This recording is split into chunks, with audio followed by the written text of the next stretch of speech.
Hi everyone, this is Tim. Welcome to North and South Podcasts. And today, it's a great honour to have back on the podcast Kiran, who was on several weeks ago.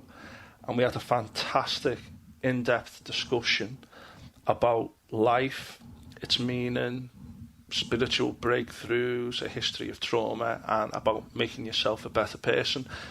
We did a long podcast and we only got through barely half the story, so we're going to complete this today. And I just want to thank Kiran for making time for coming on, because I know that she's very, very busy indeed. So thank you very much, Kiran. So Kiran, your full name is Kiran Shokar Essene. Is that pronounced correctly again? Yes, that's fine. It Thank sounds you. great with your Scouse accent. Yeah. So how are you doing? And do you want to just briefly introduce what you do again? Just for anyone who didn't Sure. listen to the first podcast, and just to remind people. Okay, sure. So I'm very well. Thank you for asking, Tim.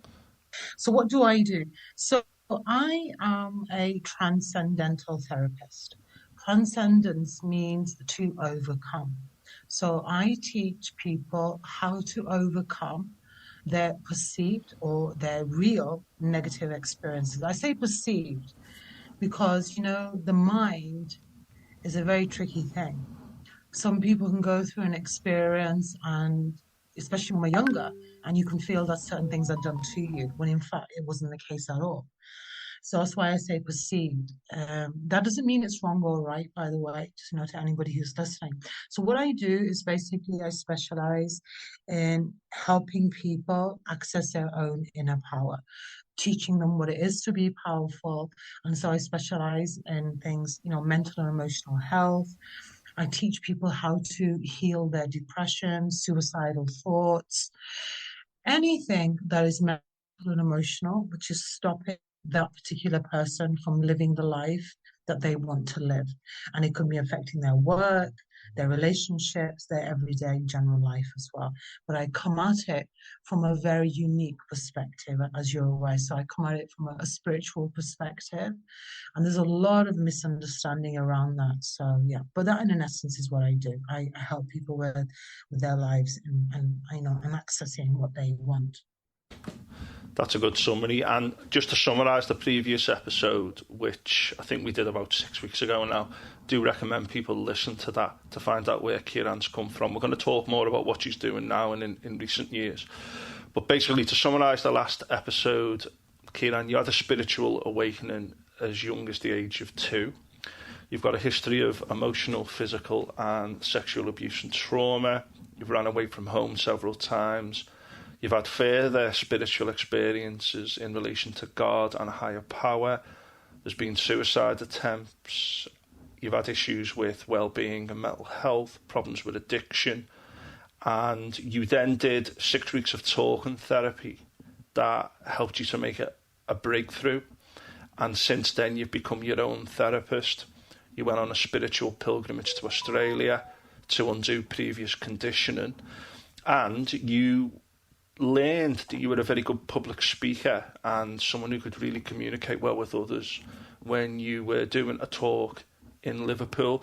And as you summarised, and as we've summarised in the previous pod, you've lived quite an unconventional life and quite a difficult life, but your experiences spiritually are quite far from what we might call the mainstream. And I think you said last time, I don't know if it was after the podcast, that I'm a little bit more mainstream than you, but I also did in the introduction to the last podcast that people need to hear your story because it is an important one. And there's a great book called The Life of Pi. I don't know if you've read that, about the young boy who finds himself stranded at sea, etc.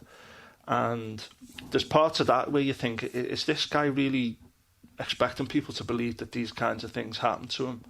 But at the end of the book, he said they did. And I need to tell people about these kinds of spiritual experiences, and I think that's part of your journey. Now, one thing I'll let you come back. Is there anything you want to come back on now just before we get started? Because I wanted to just revisit your issues with addiction, because I think we touched on them, that there was issues with smoking, weight gain, physical looks. But is that a good summary of where we've been, and do you want to talk about your addiction problems next? Yeah, everything you've said so far is correct. But I'd like to just make a few points, so that's okay. Okay, just Yep. like as you said a few things, just jotted a few things. So here's just what I want say in relation to what you said. I agree with everything you said, Tim. I just want to reinforce a few things. So, for example, becoming your own therapist. I want people to be aware that when Tim says that, I've done it in a very professional way. I'm not an average human being. No, I don't say that lightly. I don't say that because I think I'm better than anybody else. I'm not, but I'm definitely very unique. What that means is that I have a very powerful observation. I perceive in a way that most human beings don't. I'm not your normal average human. I am definitely exceptional. So when we talk about, becoming your own therapist, that isn't for everybody because some people they just don't have that ability. You in life you have to know what are your strengths and what are your challenges and work within those parameters. And unfortunately, there are people who try to be their own therapist and they get themselves in a big mess. So just be aware of that, guys. If you're listening to this, that may or may not be for you. I sought professional help when I was young. I'm 48, going on 49. So when I was in my 20s, I did seek out professional help through the NHS, and I got those 6 weeks of talking therapy. And the breakthrough I had was that I did not realize that talking about my pain and suffering would help me to the depth at which it did. I wasn't aware of that 20 odd years ago. And so if you're somebody and you're listening to this and you're thinking, how's that going to help? Talking about what you've gone through with a person that you may or may not know is so helpful because it allows you to make sense of what has happened. And I think that's one of the biggest problems with trauma is that people don't seem to understand that it is actually a part and parcel of the human experience, okay? And as people need to understand that it's not abnormal to go through trauma. It's actually the opposite. It's actually normal to go through trauma. At the moment, globally, there's a huge conference taking place online called a global conference, and I'm not sure of the cost of it, but so trauma is becoming a huge thing, and people like Gabor Mate, he's a well-known lead man in this field. I don't know what his field of specialities is. I'm sorry, I only come across him a few times online on YouTube, but I know that he's very well renowned, and there's about 15, 20 different specialists holding this conference at the moment. So I just want to make that point first of all, that becoming your own therapist isn't for everybody.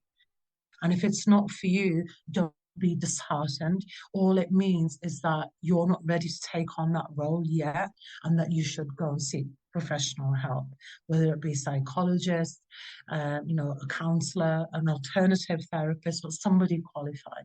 And then once you become stronger, you can take on that role because you'll be able to see better what works for you and what doesn't. So that's the first thing. The other thing I wanted to say, unconventional experiences, when it comes to spirituality, I just want to quickly make this point. Spirituality is actually our primary state of being. A human being is made of 5 components: mental, emotional, spiritual, physical, and sexual. Okay? All those 5 components combined make a human being. When any of those components are not fully functioning, you will start to see imbalances in your life. So spiritual is actually the primary state because we are not human. And that is very clear. And I think I mentioned this in our previous podcast, in that we are only here for a transitionary period of time. The planet is a school. This is what I would class it as.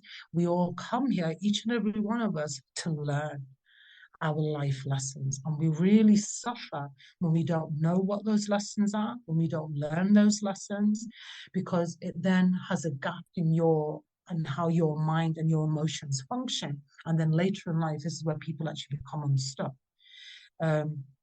So it all happens as a part of the learning and growth process. So spirituality is actually your primary state of being because we are energy. We're energy, and we don't actually die. And I think I mentioned that last time. We can only transmutate.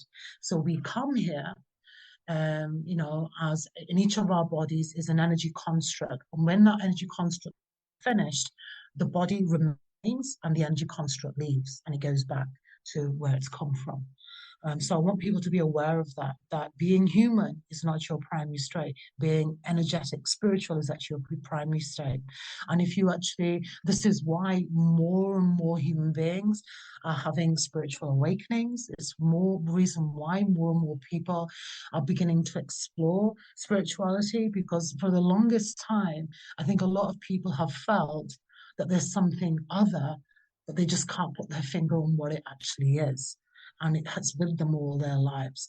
And this is what it is. It's actually spiritual. Now, you have to be very careful because over the past 10, 15 years, there are people in this world, unfortunately, that do not want people to become consciously awake because it empowers you. It makes you very powerful. It's helped me immensely on my journey. This is why I've become such a tough cookie and I kick butt, because you can see what's real and what's not, and you won't put up with the nonsense anymore. So be aware that there's a lot of spiritual stuff out there, especially if you're a fan of YouTube. All I will say to you is please, please be discerning. That means make wise choices when choosing to listen, to follow anybody that is spiritual, because there's a lot of spiritual people who claim to be that, but they have never done their own inner work. They've never healed their own trauma. They've never understood themselves or reached a point where they understand themselves. And that causes, as you can imagine, a lot of dysfunction for people listening to those type of people, or we're trying to work with that type of people. It misleads them. So just be careful. That's all I want to say on that. Thanks, Tim. Yeah, no, I think they're valid points. And I think Gabor Mate, you can look at some of his lectures and talks on YouTube. I think he is a specialist in trauma. And there's a lot of people out there as well who often think, oh, trauma, I've never really had traumatic experiences like capital T trauma that you might associate with adverse childhood experiences. But often people go through lots of mini traumas in their lives and don't really process or deal with it. And even people who say, oh, I had a good upbringing, etc., there can be a lot of trauma there that hasn't really been processed or addressed. And I did a Buddhist retreat for the previous 2 days where they were regularly talking about like past lifetimes and future lifetimes. And we've had people on in the past like Kevin Morris, who's an angelic Reiki teacher. And he talks about like future lives and past lives. And a lot of people switch off when they hear this and go, oh, that sounds a little bit too fantastical. But by accepting the possibility of different things, we actually open the gateway to improving this life. And I think that's one of the important things about understanding something like karma, for example. By trying to achieve good karma in this life or future lives, as Buddhists might say, you're actually improving this life now anyway.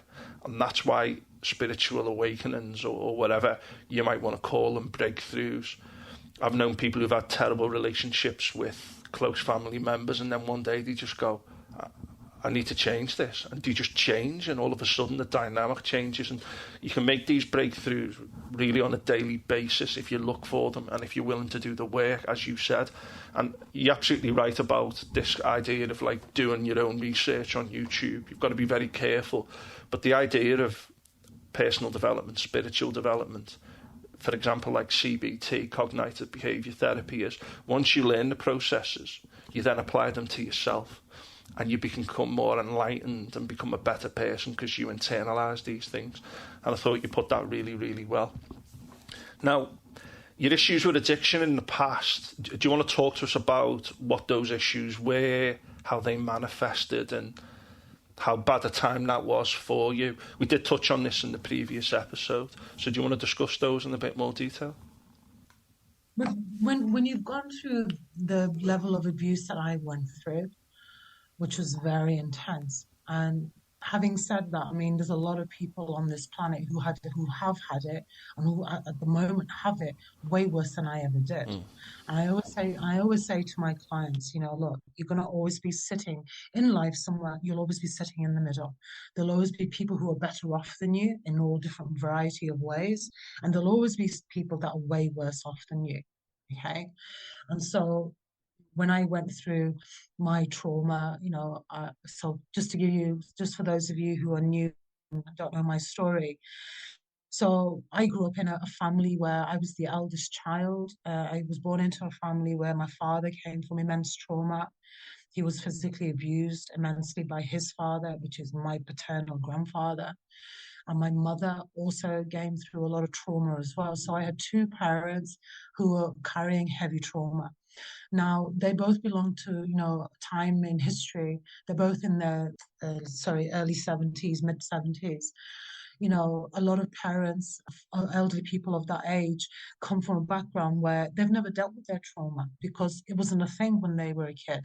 You just picked yourself up and you got on with it. And if you were like, half dead, nobody gave a crap. That there was not, we didn't have the internet, we didn't have the knowledge that we have right now, or we had the knowledge, but it wasn't widely available. So, I always say to people that trauma is something that which is passed down through evolution, through the family lineage, and you'll often find that what you're suffering with is a byproduct of what your parents have suffered with. Also, both of them, and it can be a combination of both of their trauma and your own trauma, or it can be predominantly their trauma that you're carrying. It can all be wonderful and a mixture of all kinds of stuff. So I went through a lot. I used to get beaten up a lot when I was a child. I'm a very intelligent person, probably verging on being a prodigy, and my parents were not aware of that. So they took my intelligence as being naughty. So I'd get physically punished a lot, slapped around a lot, put down a lot. I was told I was a piece of shit. I was told that I would never become anything. Yeah, it was horrid. It was really nasty. And, it really forced me to isolate myself because when you're going through so much pain and suffering and you're so young, I mean, it started probably when I was probably a young child, probably 4 or 5 years old. Is when I started, maybe a bit younger. And it was coming from every angle, from my father, from my grandfather, from my mother as well. So this family was really not a family for children. Let's put it that way. There should not have been any children born in that family. And so, in order to cope, like many of you, I developed addictions. And that's why we do that. We develop addiction because we don't know what else we can do, because we can become so lost in our pain and suffering, and we just want the pain to go away.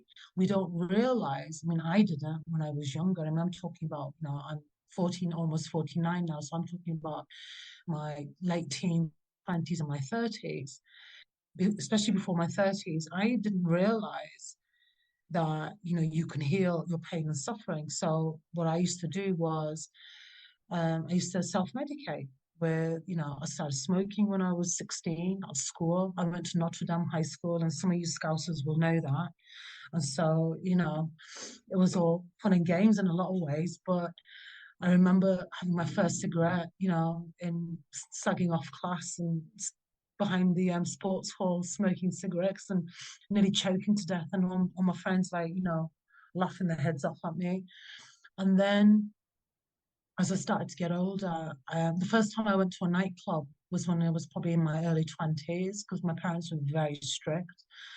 And even then, I did it like I snuck out, and they didn't know that I was going to a nightclub. I took all my clothes and changed my clothes on the way out. I went out with one set of clothes, got changed to something else. And so, what I want to say about addiction is that when you go through a lot of pain and suffering, addiction is quite normal because that pain and suffering has to go somewhere because it's an energy. You want to dispel it. You want to get rid of it. You don't want to feel it because it's so uncomfortable. So yeah, so I went through lots of different addictions: alcohol, marijuana. I did a lot of cocaine when I was younger. I did a lot of things. Luckily, I don't have an addictive personality in that I'm somebody that will do something, I'll take it right to its brink, and then all of a sudden I'll go, okay, yeah, I'm done with that, and then I'll just stop, and that will be it. And I know I'm very aware that most people don't have that ability, that most people probably go over the edge, or they'll just carry on. They don't have the ability to just stop. So addiction tends to go hand in hand with abuse. What do you want to say on that, Tom? What are your thoughts? I think addictive personalities are an issue because there are some people who can develop addiction, possibly because they've got unresolved trauma. They might be neurodiverse, might have mental health issues, well-being issues, and I think that they can find themselves more embroiled in something that they can't extricate themselves from. But I think you're right. I think that some people can dip into things and dip out, but some people can't. And trauma is an important part of it, but also like the kind of importance of meaning, identity, peer pressure, and particular groups that you're in at the time. You know, it can be very difficult. I mean, I went right through all of my education without mixing with people who took drugs, illegal drugs, regularly. And I was very lucky for that, because you've got a young mind and, you know, you don't really think about what you're doing at the time. And all of a sudden you can be into things. And I know people who start smoking when they're young and they're still doing it 30, 40 years later and just can't stop. And it's a very, very powerful thing, addiction. And I often look at people, and I was driving the other day and I was thinking, I can see why people drink and smoke and stuff. It just gives you a little bit of fun in the present, but it's not ultimately helping you in the medium to long term. And I think that when that becomes a problem, and when you identify it as a problem, it can be very, very hard. Some people never identify it. It can be very, very hard to get out of there. So I think that with a history of trauma, I think you're far more likely to get embroiled in that stuff, and some people just can't get out of them. And I've done a few podcasts before on addiction, alcohol, and the 12 steps, which is a part of Alcoholics Anonymous, which I find very, very interesting. But since 2008, because of my genetic illness, I haven't drunk any alcohol, and I don't do any illegal drugs. And I was kind of happy when I gave up alcohol when I was 28, 29, because I felt like my hand was forced. And I just feel like I'm a much better person for it today. So I think it's interesting. I think it's very easy. And also there's a lot of people who think addiction is just about like illegal substances or legal substances like alcohol and tobacco, but food can be a big addictive problem. Certain types of kind of self-destructive personality types can be a big problem as well. So addiction's a very, very wide-ranging thing. And in chasing little dopamine hits, in trying to defend yourself, the way that people often defend themselves often alienates them from other people, and it can make building relationships in the future very, very different as well. But it's a minefield, and I can understand with your history why you used those things to kind of get through it. But fortunately for you, you've come out the other side. I also say to you, okay, something about about the whole concept of addiction.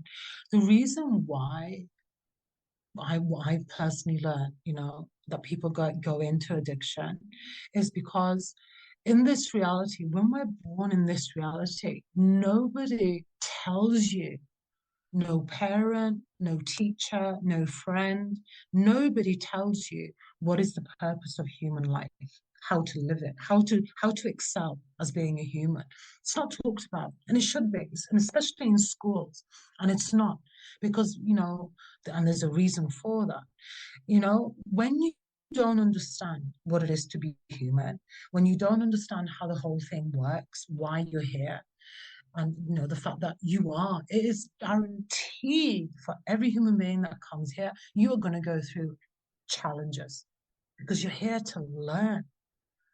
And if you're here to learn, if you understand the concept of human life, that you are actually here to learn, and that you are in this bodysuit, regardless of the color of your skin, regardless of your gender, all of that has been chosen on purpose because it has this huge impact on the human experience. So if you come in as a Caucasian male, well, you're going to have a certain type of experience, as opposed to having, you say you're an Indian woman, then you're going to have a different experience. And it's all part of the journey.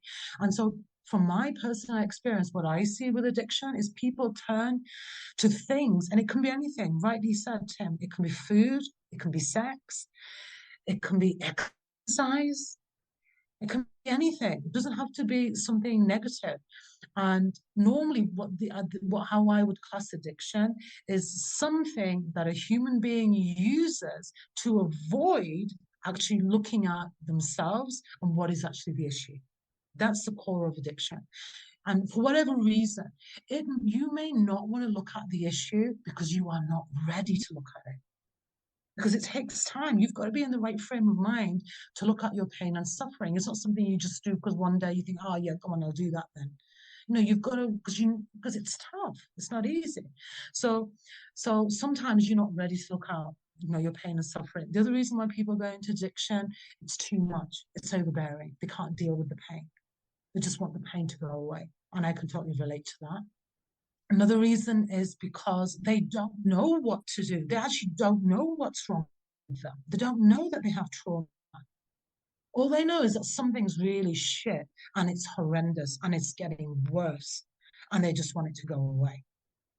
So there are a multitude of reasons, okay? But the underlying concept of addiction is that you are using something to distract your attention from what is the actual problem, what is the cause, what is the issue. Because you see, nobody tells you, and if they did tell you this, it would actually stop you from going into addiction, which is, if all children born on this planet were given the blueprint of what it is to be human and why they're here, addiction would never exist. Because you would be prepared that you would know, okay, well, you know what? I'm going to get challenged. It's going to be gut-wrenchingly difficult. It doesn't mean that I'm hated. It doesn't mean that I'm alone. It doesn't mean that I'm not loved. It means that I'm here to master certain things, which I have to overcome, which will actually make me stronger and wiser, which will in the long term put me in better stead to deal with being human. But that doesn't happen, you see. So this is where addiction is right. Yeah, and also a lot of things that people use for addiction, for example, like sugar, drugs, and even exercise. A lot of these things, the truth of them, a lot of people don't understand that obviously certain things are very dangerous. For example, there's a lot of people in the past 20 odd years that have died from over-exercise because they want to look a certain way, because they think they have to look that way. And if they don't look that way, there's something wrong with them. Men and women, by the way, not just women. There's a lot of men having heart attacks who go to these gyms, who pump the living daylights out of their muscles, and they can't even run 10 minutes down the road because they're carrying that much bulk that within 5 minutes they're out of breath and they have a heart attack. That's a form of addiction. So I wanted to make that distinction. Yeah, I think it's important, and I think mobile phones and technology also do that. They kind of fill in those moments we have in the day for possible just turning the lens and self-reflection, and everything is about denying you spending true time with yourself and your own mind. And I think it is very dangerous, because ultimately you need to be thinking about what you're doing and why you're doing it each day. And a lot of these things that we do, and it's not just addictions, a lot of the stuff we do all day, people go to work for money to survive and think that it's okay to go to a job they don't like because that's just the way the world is, and you go in, you do that, and that allows you to live, etc. And there's something fundamentally wrong with that. And I think one of the big issues in the modern world is, particularly with materialism, is it only takes you so far. You need to find that deeper meaning and that deeper identity. But what you just spoke there, very wise words. You seem to have a knack, I think, for picking up on things and seeing things differently. And I think that you've mentioned to me that when you speak to people, you pick up things like body language and develop intuition. Is that part of your practice as a therapist then, in terms of being able to identify things about people that they don't know about themselves? Good question. So, to be honest with you, Tim, I don't have a choice.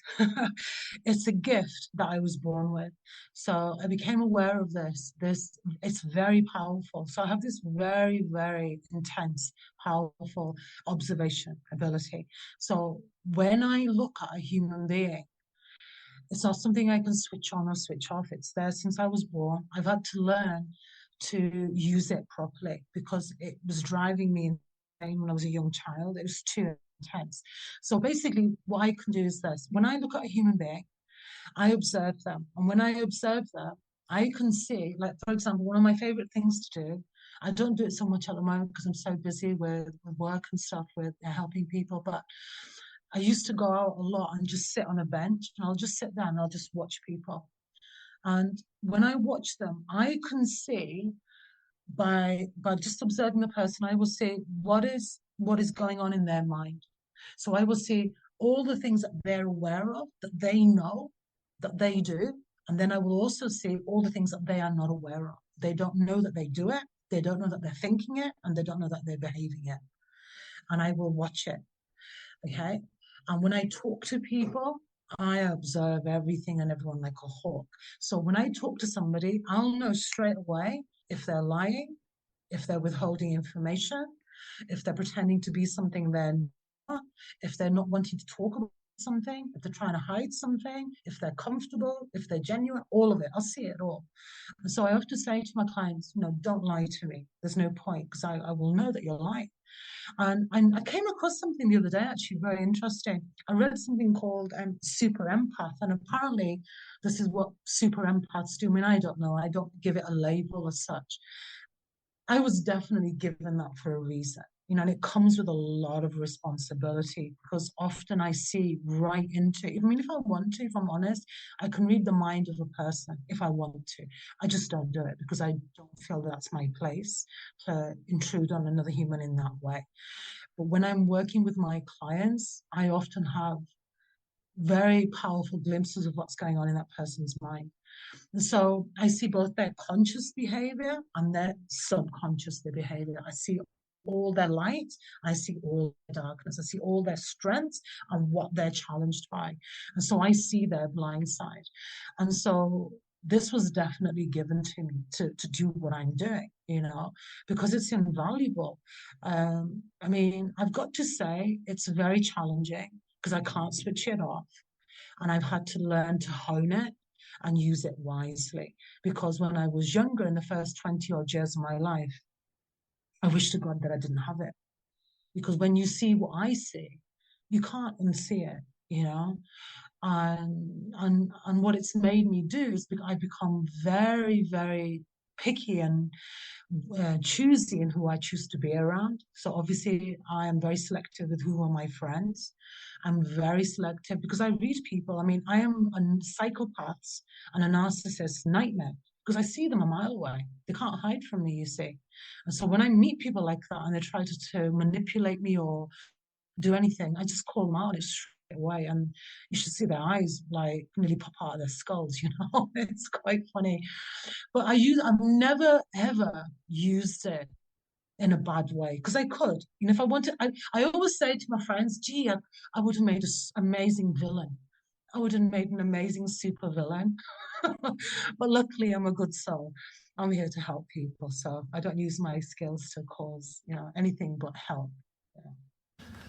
That's a really useful thing. I mean, that's something that like counsellors and therapists are trained in anyway, to look at body language. And I did counselling once, and the counsellor would pull me up on things and say, do you know when you said that then, I got the impression that... And she made some very interesting observations which challenged me. And I think Carl Jung says that like everyone's got a conscious side and an unconscious side, or a shadow world, and it's like you can look into that. And as a counsellor, the skill is, and as a therapist, is to look into that and get people to look at things that maybe they are not aware of. Not that they don't want to necessarily, but they're not even aware of. But it's interesting as well. I look back at older generations who just do not want to admit anything or look at anything. And I think that the modern people, I'm generalising a lot here, but I think there's a lot more out there now where people are willing to look at things about themselves. But it's not everywhere. But I think it is starting to make inroads into kind of modern society far more than maybe it did in the past. But one of the things you mentioned earlier was about, not necessarily learning in the traditional sense, but learning things for yourself. And did you find that you would read a lot and through experience learn things that you applied without necessarily needing to do a course to achieve that? Is that your experience of things? Yeah, I am an exceptionally fast learner. So I would say that, yeah, I am. I would say that I was a child prodigy. In a lot of my work, I'm a pioneer. So I'm currently writing a book. So for me, I have the ability to think outside the box. When I view anything or anyone, I look at it as in such a way that I see everything. For example, I think I said last time in the previous podcast that when I was a child, I took apart the vacuum and put it back together again. I don't have any qualifications in that. I would say I am what God created humans to be. I'm not fully there yet, but I'm well on my way, which is that human beings are created to be self-governing and to use these abilities. All human beings are gifted, every single one of us. The issue is, you mentioned it earlier, Tim, is that we're born into a world where there are so many lies and so much deception and so much truth is withheld from us. And we're putting into these camps called schools, which do not really educate people to the truth of this reality. They don't empower humans at all. It's actually quite the opposite. And this is why people leave school thinking, oh, yeah, I'll get a job, and I'll do this. And they go into this closed minded, some of them, not everyone, because it doesn't work on everybody. And so, you know, uh, and I just want to say to you, this what we're talking about now really is this concept of elevating your consciousness, elevating your awareness. So consciousness means to do things on purpose, knowing that you are doing something. Okay, it's the opposite of being on autopilot. So what you were talking about earlier, where these people in general, say probably 80% of the world, on autopilot, where they get up every morning, they go to the job that they hate, and they're only doing it for money, just to pay the bloody bills. That type of person is never really going to be happy in life, because you are not living the life that you were sent to live. The life that we are sent to live is to basically access our greatness. So that's what I've done. My greatness was and is that I have this ability to see beyond what is in front of me. It's like a superpower. All people have different types of superpowers.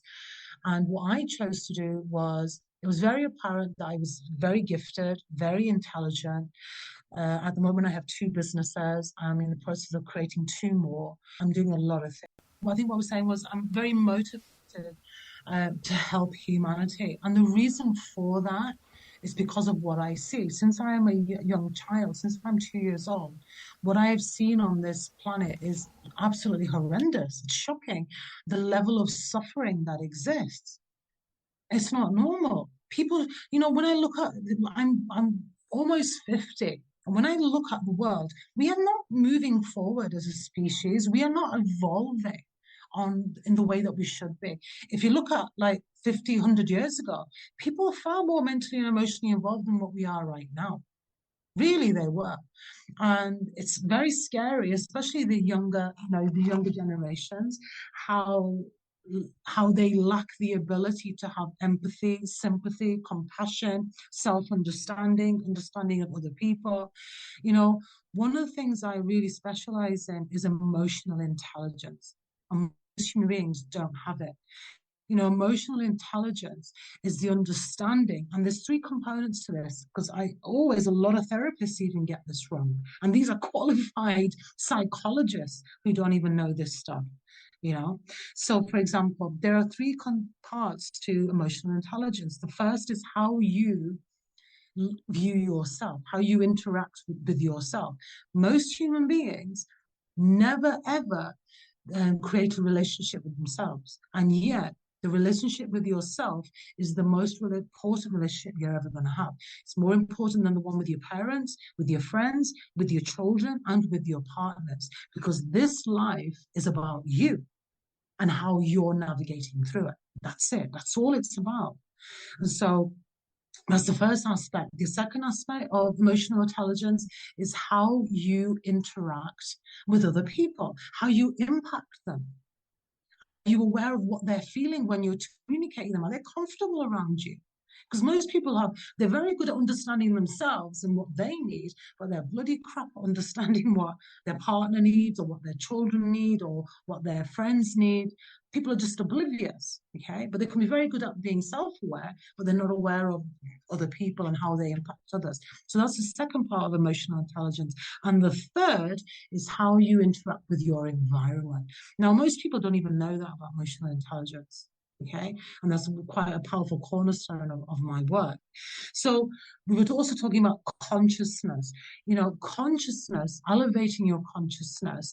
And one of the reasons why what I do is so powerful and it's so unique and so different, and why a lot of people who work with me go through far quicker transformation than working with a mainstream psychiatrist or psychologist or even counselor, is because I base my work on the fundamentals of what we are, which is energy. Things happen in this life and they happen for a reason. There's a reason why people are depressed. There's a reason why people want to commit suicide. There's a reason why people are addicted to substances, whatever it might be. And we're living in a world where, the governments and, even medical doctors and people who are supposed to be qualified to help people, they're not listening. They're not listening to people. And that's all it really takes, actually, is to genuinely care and listen. So sometimes, I look at what I've been given, and I know a lot of people will look at my life, and I know I have a lot of people that get jealous of my life because they see that I have a lot, but I don't really. I mean, everything I have, I put back into community because I am so motivated to help people, because I know what people are going through, because I've gone through it myself. I know what it's like to want to kill yourself. I know what it's like to want to die. I mean, I literally really want to die and you don't want to be here. Because it's shit. It can be really shit. Because the world we live in is not the world that I was born into.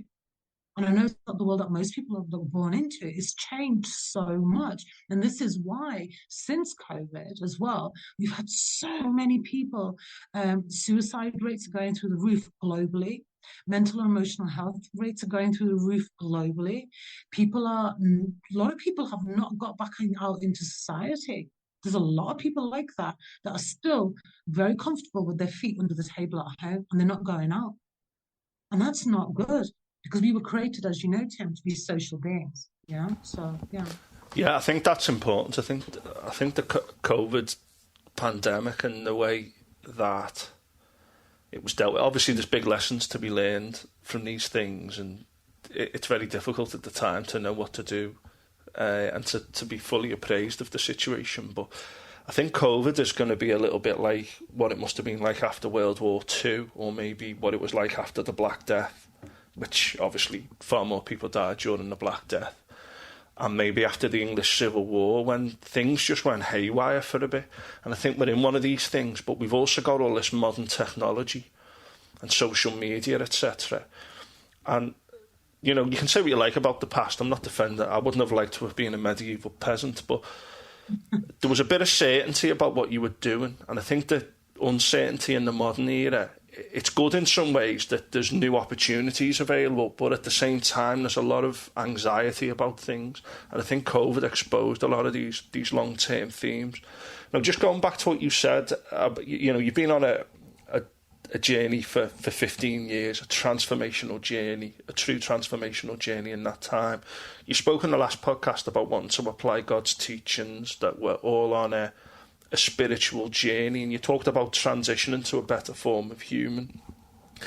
And after COVID, a lot of things were thrown up in the air. I remember after COVID listening to stuff saying, oh yeah, people are going to work from home now, and people are only going to work for a few hours a week, and we need to move to a society that's based more on human needs. And you had all this, some of it was quite positive, and then within a few years that's all being kicked back.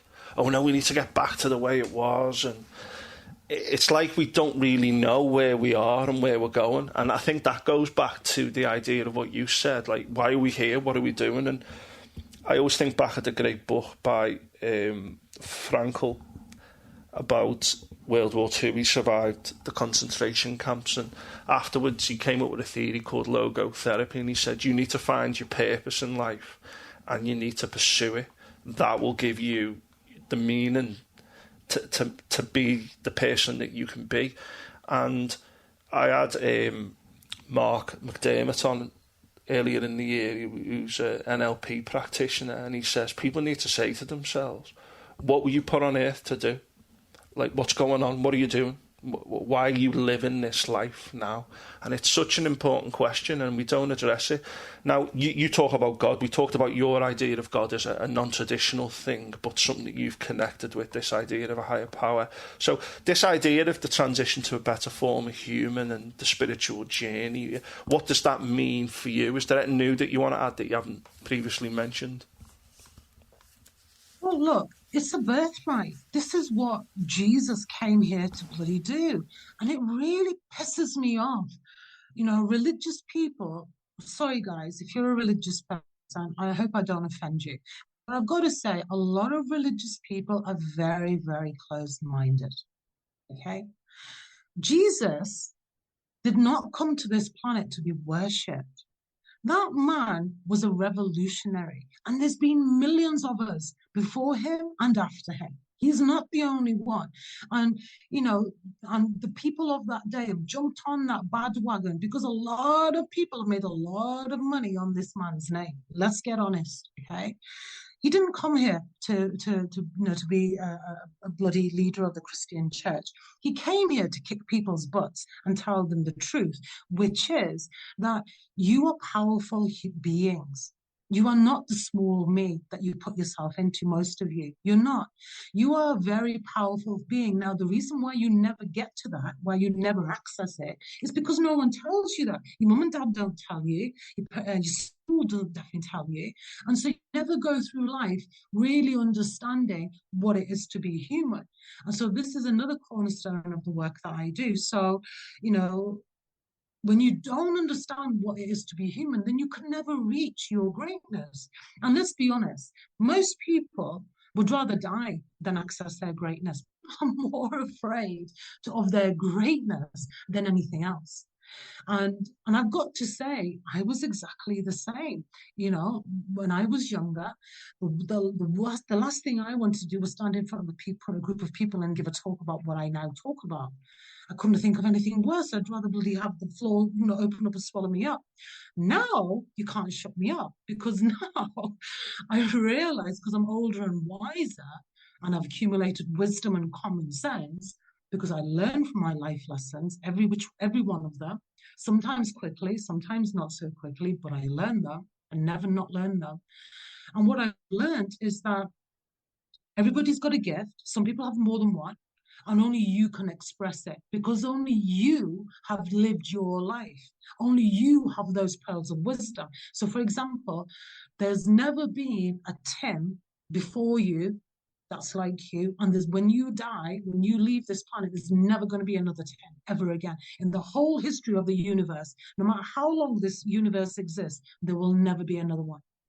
So I always say to people, you owe it to yourself to explore what is your greatness? What the hell are you here for? Because I'm living my greatness. And that's why I have lots of businesses, because when you connect to your greatness, what you're doing is you're connecting to God. And when you let God control your life, because you see, you have to understand what you're in control of and what you're not in control of. You are only in control of yourself, your thoughts, your feelings, how you perceive. You are not in control of the outside world. You cannot control another human being, because whatever's going on in their mind is going on regardless of whether, you don't know. It's going on right in front of your face, but you don't know what's going on. So you can't control external forces. There's a beautiful thing called the Serenity Prayer. And so, and you're correct. Most people don't know. They don't know why they're here on this planet. They don't know what it is to be human. They don't know what is the purpose of life. So when you don't know these basic, fundamental, don't even ask the questions, so you're not going to get the answers unless you ask. And if you don't ask the questions, you don't have the information, then, and I think I mentioned it last time, is literally being in a black room with all the lights out, and somebody spins you around and then says, right, go and find the exit. Can you bloody find that exit? Can you help? You don't know which way you're going. You're bumping into things. You're falling over. You're fumbling around. And that's how most human beings live their entire lives. And then they die. And that's it. So you have to want to run. Do you know we are the only bloody species that don't know what we are? A bloody frog knows it's a frog. A dog knows it's a dog. But a human being does not understand what it is to be human. I find it fascinating. I find it absolutely fascinating. And then, this is why people become so lost and ungrounded, and this is why depression happens. Depression is actually a gift, if I'm really honest. It's a way that God uses to stop you from going in the opposite direction. Because when you go into depression, you're done for. You ain't going nowhere. You're stopped. Everything is still. You've got to stop. And it does that to stop you from going further in the opposite direction, which basically leads to your self-destruction. That's what it leads to. So depression stops you from doing that. And it gives you time to figure things out. That's what it's supposed to do. But people are not aware of that, so they never still get to the point of what it is to be human. So being human, it's very interesting we're talking about this, because I was writing something. What was I writing yesterday? I was writing a proposal to a potential client who's an international client. Who's in, I think they're in somewhere in Europe, who wants to work with me. And I was making this point that your greatness is your birthright. And this is what Jesus was trying to teach people. And this is why Jesus said, you will do far greater than what I can do. You think walking in water is cool. You wait till what your gifts are. And everybody has them. I see them in everybody. And so often the people I work with, I take them. I've had clients who've come to me. I work with people all over the world, but I've had people in the UK, especially, come to me, young men, where they're tanked up with antidepressants, antipsychotics, and they shouldn't be on those meds. And so I actually will look at their medical records. I will wean them off those meds. And all of a sudden, you start to see this very intelligent young man. And I've got such a case where I helped the young man like that, and now he's self-employed. And he's making thousands of pounds on a monthly basis. And this was somebody who's in his 20s in the northeast of England, who was basically signed up by everybody, by school, by everyone. And why? Because he didn't fit into a certain box. You're not here to fit into a certain box. You've got to be you, whatever that is. And you've got to be able to be you and be proud of being you, and enjoy being you, and not want to be, because it's the opposite, isn't it, Tim? And I'm sure you've seen it all your life, especially with younger people, even with older people, actually, is that people are really afraid to stand out. People don't want to accept their greatness. They don't want to accept their gifts. They want to kind of blend in with the masses. And we're not here for that. This is why we all look so bloody different. We're supposed to look different. We're not supposed to be clones of each other. We're supposed to embrace our differences and rejoice in them, not trying to make everybody like us. So I mean, there's a huge shift taking place globally. It's been going on since the 60s, where humanity is really starting to awaken to the fact that we are so much more than doing a shitty little job, 9 to 5, and you're just trying to make ends meet. We are not that. We are the opposite of that. And so if you're listening to this and you're really interested in finding out what you're here for, get in contact with me. Get in contact with me and work with me, because this is what I'm here for. I'm putting myself out there for anybody and everybody on this planet, because my time is ticking. I'm not going to be here forever, and I want to help as many people as I can before I leave this planet. There is a plan to travel globally in the next couple of years, teaching as many people as I can, because I want as many people as I can to break away from this. I suppose it's a form of slavery, isn't it, really? Invisible slavery, but we don't know that we're in. Yeah, and you were speaking very well there. I was just letting that flow, really, what you were saying, because it was brilliantly put. And it kind of leads in nicely to where we were going to conclude things in terms of what you offer now, because you just alluded about people getting in touch with you. So what can you offer people? And you've mentioned in the past as well to me about depression, anxiety, suicide, anger management, particularly with yourself and how you've overcome them. So what kind of things do you offer for people who might be interested? We'll put the details in the podcast notes, but if anyone's interested in getting in touch with you or contacting you, what kind of things do you offer now?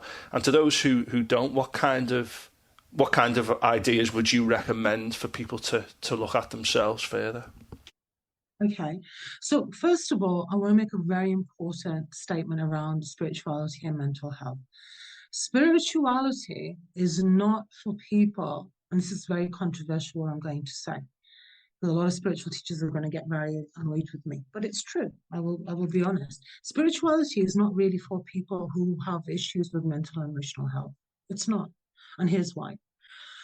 When you're going through mental and emotional issues and you're suffering and you don't know, you're not really in a place where you can think clearly, the information that you'll get from spirituality is very confusing. You have to know your strengths and your challenges before you access that information. The amount of times people come to me because they got involved with some spiritual teacher, man or woman, and they went to them because they wanted to go around a more holistic approach to mental and emotional health. What they don't realize is many spiritual people are not qualified when it comes to mental and emotional health. They're not. They've never helped, they've never healed themselves, or they've never done any form of work. And that kind of person cannot teach you to heal. If they don't know how, they can't teach you how. So I advise anybody, before they tap into spirituality, make sure that you are mentally and emotionally strong. Because if you don't understand that information, what I find a lot with my clients is they misconstrue, especially people who use spirituality as a form of healing.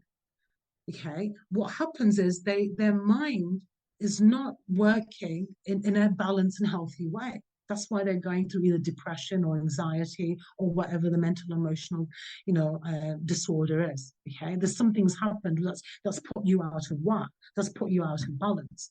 Now, if you go with that frame of mind and you try to study spirituality, your mind is going to distort that information.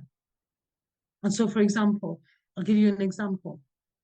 Trying to teach somebody what is your higher self when they're dealing with mental and emotional health issues is very confusing. What the hell does higher self mean when you don't even know what your own self is, right? So what I advise to people is if you've already healing and you're part way through, that's fine. But if you're at the beginning of your mental and emotional health journey and you've never done any kind of therapy, I would not advise you to go into spirituality. I would advise you to find a very good mental and emotional health practitioner, first of all, and get to a point where you are in control. Because when you have mental and emotional health issues, you are not in control. You don't know what's going on. And you're at the mercy of that mental and emotional health disorder, whatever it is. So you've got to understand that it's dangerous. And this is why so many people, I see it all the time for the last 10, 15 years, that many people turn to spirituality and they become unstuck because they're very vulnerable. That's the first thing. They're in a very vulnerable state of mind. And because of that, they can't see clearly who's actually in front of them. And so they make unwise choices and they end up getting manipulated by these people. And there's many of them. So, and it confuses people. This young chap that I helped last year, he was very similar. He turned to spirituality. He was getting involved with shamans, healers, tarot readers. And when the time he got to me, he was such a mess because these people, I mean, look, some of them meant well. But that's nothing to somebody who's suffering in such a debilitating way, and that these ignorant people come in and they don't know what they're doing and they just lead somebody down the garden path. It's really dangerous. People can end up taking their own lives because of it, and they do. And so I really want people to be aware of that. So if you've never done spirituality before, first of all, either work with a a strong spiritual teacher who has a background in some form of therapy, who's qualified, okay, or go to a therapist and work on that first. Get your mind strong first, okay? Then when you get to a certain point and you're comfortable and discuss with your therapist, where are you up to? Then go explore spirituality where you can actually handle that information and you're not going to confuse it. Because it's a spirituality is talking about energetic disciplines. And what a lot of mental emotional health disorders do is they distort how you take that information in and how you process it. And this is why people get their wires crossed, and they go down the garden path. And a lot of people get stuck and it's very dangerous. So just be aware of that. So what do I do? So I now really specialize in emotional intelligence. Emotional intelligence, okay, mental and emotional health. I work a lot with people, all different types. And if you go to our website, right on the first page, you'll see a list of all kinds of different topics I work with. And it's a talking therapy, but it's also practical because I give people work to do in between sessions. It's very solution based. So I am the type of teacher where my goal is to get you from A to B. Okay. So, and everybody's different. Some people only need me for 3 months. Some people only need me for 6 months. Some people work for me. The longest client I have at the moment is 2.5 years. And that's quite unusual. But, and I warned him that there has to come a point where he's willing to move forward and I can't, because that's my job. My job is not to let people lean on me. No, I'm not here for that. I often get people that want to worship me as well. No, I'm not here for any of that nonsense either. I am basically here to help you to break free from anything that's holding you back. It's confidential service. I trained in basic counselling skills, so I know how to counsel. And I myself, so my work is powerful because I've gone through the depression, the sexual abuse, the doubting yourself, the doing the drugs, the suicide attempts. I've gone through all of it. So I have a deep understanding of what it is to suffer and what stops people from moving forward. So they're very practical workshops. And I always start with the childhood, because in my own experience and with all my clients as well, in the childhood is where you have that programming, that psychological childhood and life programming tends to happen predominantly between the ages of 0 up to 15. Okay, those years, and what will happen, and in those formative years, if you don't receive the mental and emotional support that you need, that's when the gaps develop in your own mental and emotional psyche. And then it doesn't normally become apparent until normally about 20s onwards. Yeah, 20s onwards is when it starts to break down. Because when you're a child, mind doesn't formulate until you're 19. So realistically, you could say we're children until we're 19 years of age. And after that is when we actually start to slowly enter adulthood. So I specialize, I'm very honest. You can see from these podcasts, I'm a very honest person. I'm a very straight talking person. When it comes to doing the sessions, obviously, I apply the correct pressure depending on whoever the person is. There are some people who don't want to be honest with themselves. And so I will gently nudge them to look at the truth. Obviously, these sessions don't work for people who don't want to be helped, because nobody can help anybody that doesn't want to be helped. You have to want to, transform and move forward in life. If you don't want to do that, then nobody can help you. That's fine. That's your choice. You have free will. If you are happy just going around in circles, well, good for you. It's not my place to change that, yeah. But if you're a person and you've reached a point, what I normally find with human beings is that before they reach that point of transformation, they have to reach a point of, I've had enough. I don't want this anymore. I'm done. I want something better than this. I deserve better than this. I don't want any more shit. You have to reach some kind of point where you're done with how you've lived and you want to be better. And then that's when, you would maybe look for somebody like myself. And there's many, I mean, I'm not for everybody. You may need a male counselor and this is why there's so many of us now. So take your time, find the right person and connect with them, meet with them. And a good therapist, regardless of whether they're spiritual or not, should not be charging you for a first session, as in the preliminary consultation. They shouldn't, because that consultation is to find out if they're actually the right therapist for you.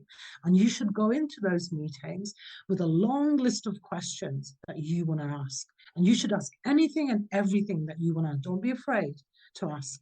Okay, because this person is either going to help your mental and emotional health, or they can actually break it as well if it's the wrong person. Because there's a lot of idiots out there. I'm sure you've met them. There are, unfortunately, there's a lot of good people too, but there's a lot of idiots. So choose wisely. But yeah, find a client. I would probably choose like 5 or 6 people.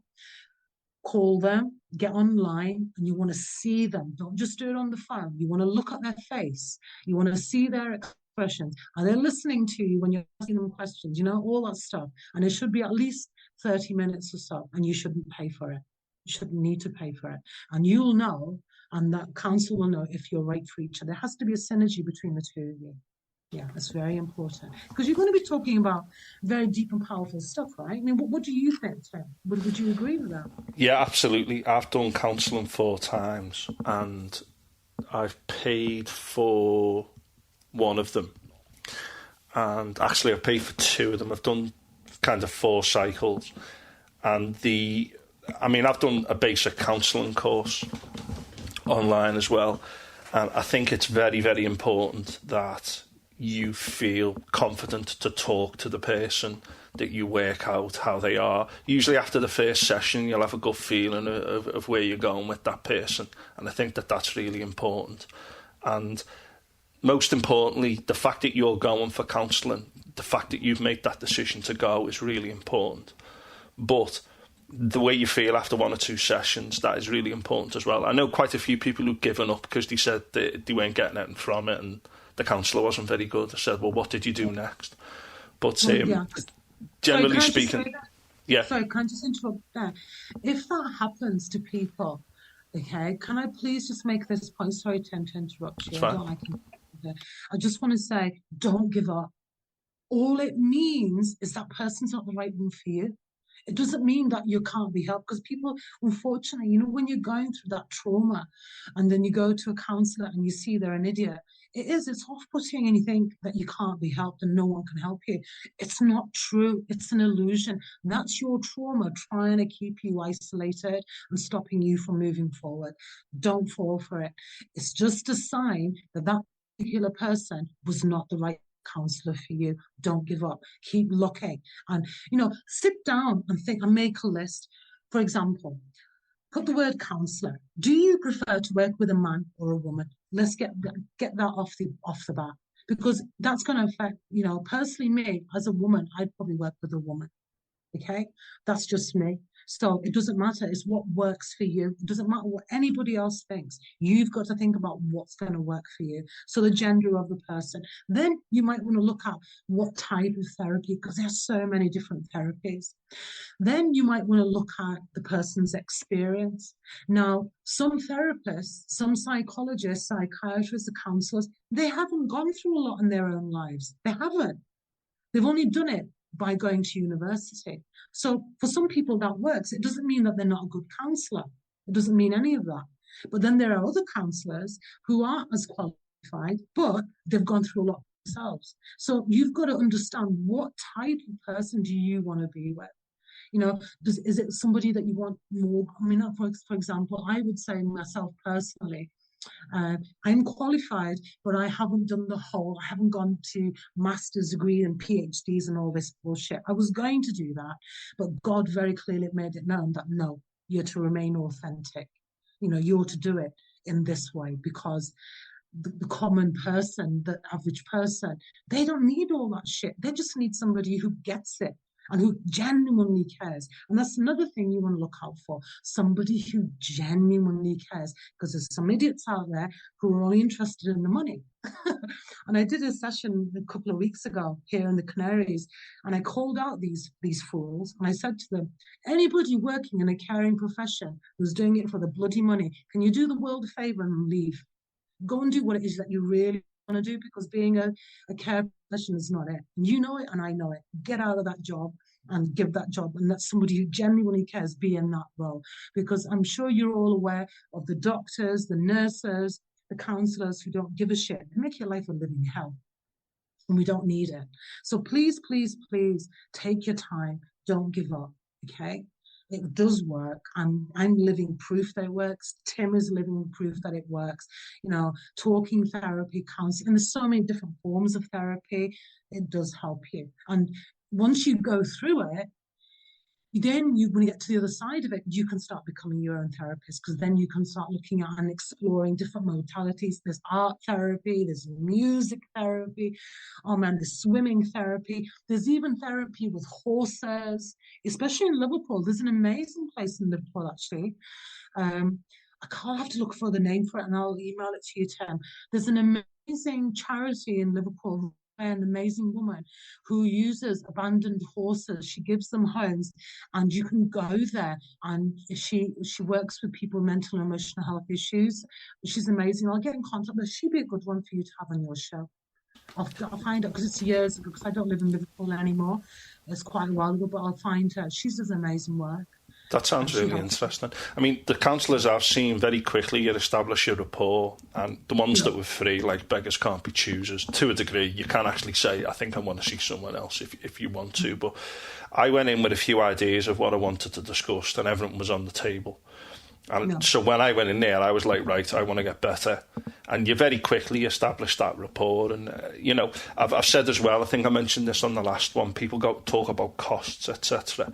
And you can go every 2 weeks, for example, which is like twice in like a calendar month. They're always around that. And I would urge anyone who, at any stage of their life, I'd say to everyone in the world that you probably need a mentor or a coach anyway, because there's things we just don't see.